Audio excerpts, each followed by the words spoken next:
สมาหอมหุยแท้เด้พี่น้องตั้งแต่เปิดฟ้าเลยพี่น้องสีสันสวยงามแดงแอมแต้มพี่น้องเรือเบิงโตเพิ่นเป็นตาจีกับเขาวแสบแท้เด้พี่น้องสูตรลาวภาคใต้เด้อพี่น้อง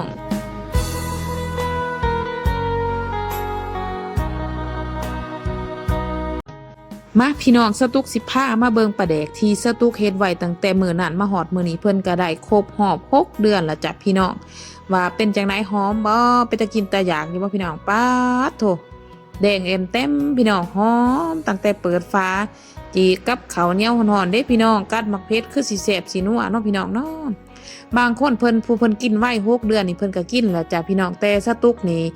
เอาไข่ออกมาเพื่ออยากมาเน้นให้เพิ่นลงน้ำซื่อๆจ้ะพี่น้องสตุกสิยังบ่ทันได้กินสตุกอยากกินให้เพิ่นครบรอบ1 ปีก่อนจ้ะพี่น้องแต่บางคน6 เดือนเพิ่นก็กินแล้วพี่น้องมันหอมแล้วพี่น้องไข่ฟ้าออกก็หอมเตดังแล้วพี่น้องป้าแดงนี่จะสิฮู้ว่าแซ่บหรือบ่แซ่บเวลาเจ้าไข่ฟ้าออกนี่มันจะหอมโลดนี่มันสิเป็นปลาแดกแซ่บแล้วก็โตเพิ่นสิเป็นแดงๆโตสิบ่ดำเด้อโตสิเป็นแดงๆสีกองดองแกงแดงแนวนี้มันสิเป็นปลาแดกแซ่บพี่น้องสตุกนี่สิยังบ่ทันได้กินเทื่อเพราะว่าเพิ่นได้เพียงแต่6 เดือนหักบางคนผู้เขาเจ้ากินไว้เขาเจ้ากินแล้วสตุกอันสิให้ฮอดปีก่อนสตุกจังสิกินนี่สตุกไข่ออกมาเพื่อเอามาเน้นให้เพิ่นลงน้ำซื่อๆจ้ะพี่น้องปลาแดกแซ่บสูตรลาวใต้บ้านสตุกเองจ้ะพี่น้องผู้ใดอยากเฮ็ดก็บ่ได้ยุ่งบ่ได้ยากผู้ใดอยากเฮ็ดเป็นก็บ่ได้ยุ่งบ่ได้ยากเด้อพี่น้องปลาแดกนี่มันเฮ็ดง่ายๆเฮ็ดเป็นแล้วเฮาก็บ่ได้ซื้อหมูกินพี่น้องเป็นการประหยัดมัธยัติไปในโตอีกจ้ะพี่น้อง ปลาแดกคือเครื่องปรุงรสอาหารแบบลักๆของคนลาวของคนอีสานเฮาเลยเด้อพี่น้องเด้อสนั่นเวลาเฮากินบางเทื่อเฮาก็กินสุกบางเทื่อเฮาก็กินดิบสนั่นคันเฮา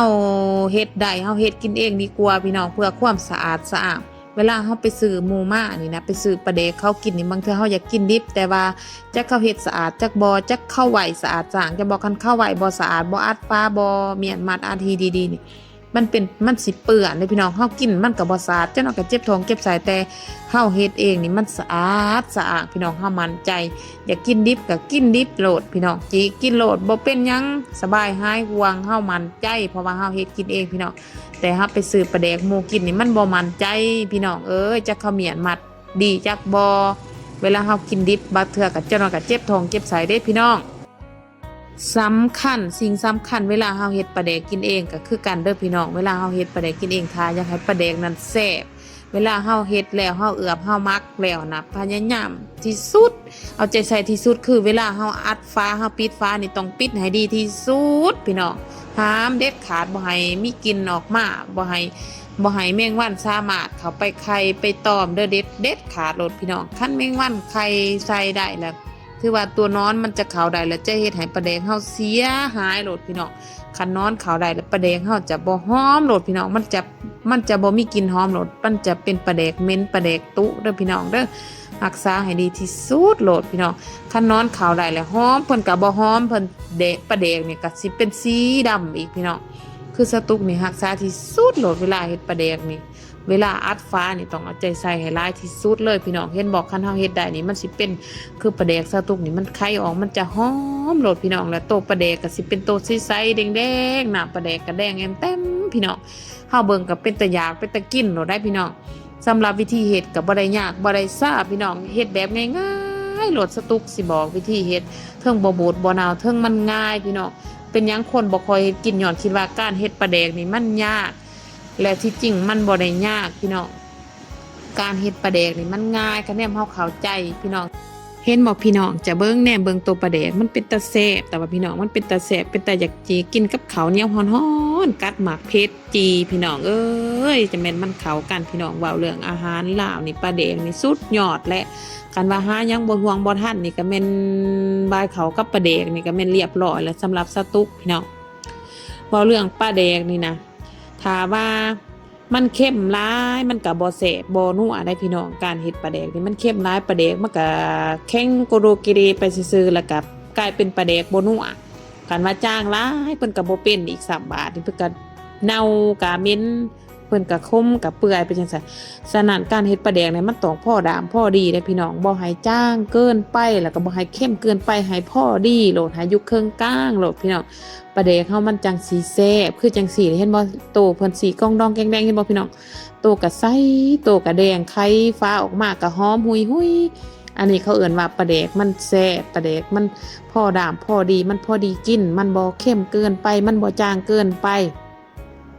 และก็วิธีการเฮ็ดคือกันเฮาก็ต้องฮู้ว่าเฮาก็ต้องฮู้เทคนิคของมันคือกันพี่น้องเช่นว่าห้ำบางคนใส่ข้าวขัวบางคนใส่ข้าวตอกแตกบางคนใส่ห้ำมันก็มีเทคนิคของมันคือกันพี่น้องคือสตุกนี่เฮ็ดสตุกจะใส่แต่ห้ำสตุกสิบ่ใส่ข้าวตอกแตกเด็ดขาดพี่น้องถ้าว่าปลาแดกเฮาบ่พร้อมกินอะลีถ้าว่าปลาแดกเฮาบ่เป็นเฮาจะบ่ทันได้ใส่บ่ให้มีข้าวโลดนะบ่ให้มีข้าวเม็ดนึงลงไปในปลาแดกโลดพี่น้องมันจะเฮ็ดให้ปลาแดกเฮามันสมมันเปรี้ยวพี่น้องฉะนั้นสตุกเฮ็ดทุกครั้งสตุกจะใส่แต่ห้ำก็คือห้ำเป็นข้าวเปลือกเป็นห้ำเป็นแกบสดโลดบ่ให้มีข้าวปลายแม้แต่เม็ดเดียวก็คือคันสิเว้าแล้วก็แกบว่าซั่นซะคันสิเว้าแล้วแกบที่เขาเอาแกบมาสีหั่นเฮาจะเอาแกบหั่นมาเฮ็ดเนาะมันจะเฮ็ดให้ปลาแดกเฮาหั่นแดงแล้วมันจะเฮ็ดให้ปลาแดกเฮาหั่นหอมบ่เหม็นสมบ่เหม็นเปรี้ยวบ่โบดบ่เน่าเด้อพี่น้องวิธีการเฮ็ดปลาแดกมันก็มีเคล็ดลับเห็นบ่พี่น้องน้ำเพิ่นก็แดงโตเพิ่นก็ใสโตก็แดงพี่น้องอันนี้แหละเขาเอิ้นว่าปลาแดกมันสิเป็นปลาแดกแซ่บสตุกไข่ออกมาเบิ่งย้อนว่าสตุกอยากเอาเน้นให้เพิ่นลงน้ำให้น้ำท่วมดีๆให้ครบ1 ปีสตุกจังสิกลับมาขายอีกบาทนึงจังสิกินที่จริงแล้วมันสามารถกินได้ผู้ที่เขาบ่อยากใส่เวลาโดนนี่6 เดือนมันเป็นกินแล้วเดี๋ยวนี้ก็เป็นกินแล้วจ้ะพี่น้องมันหอมแล้วไข่ออกมาก็หอมหุยๆแล้วพี่น้อง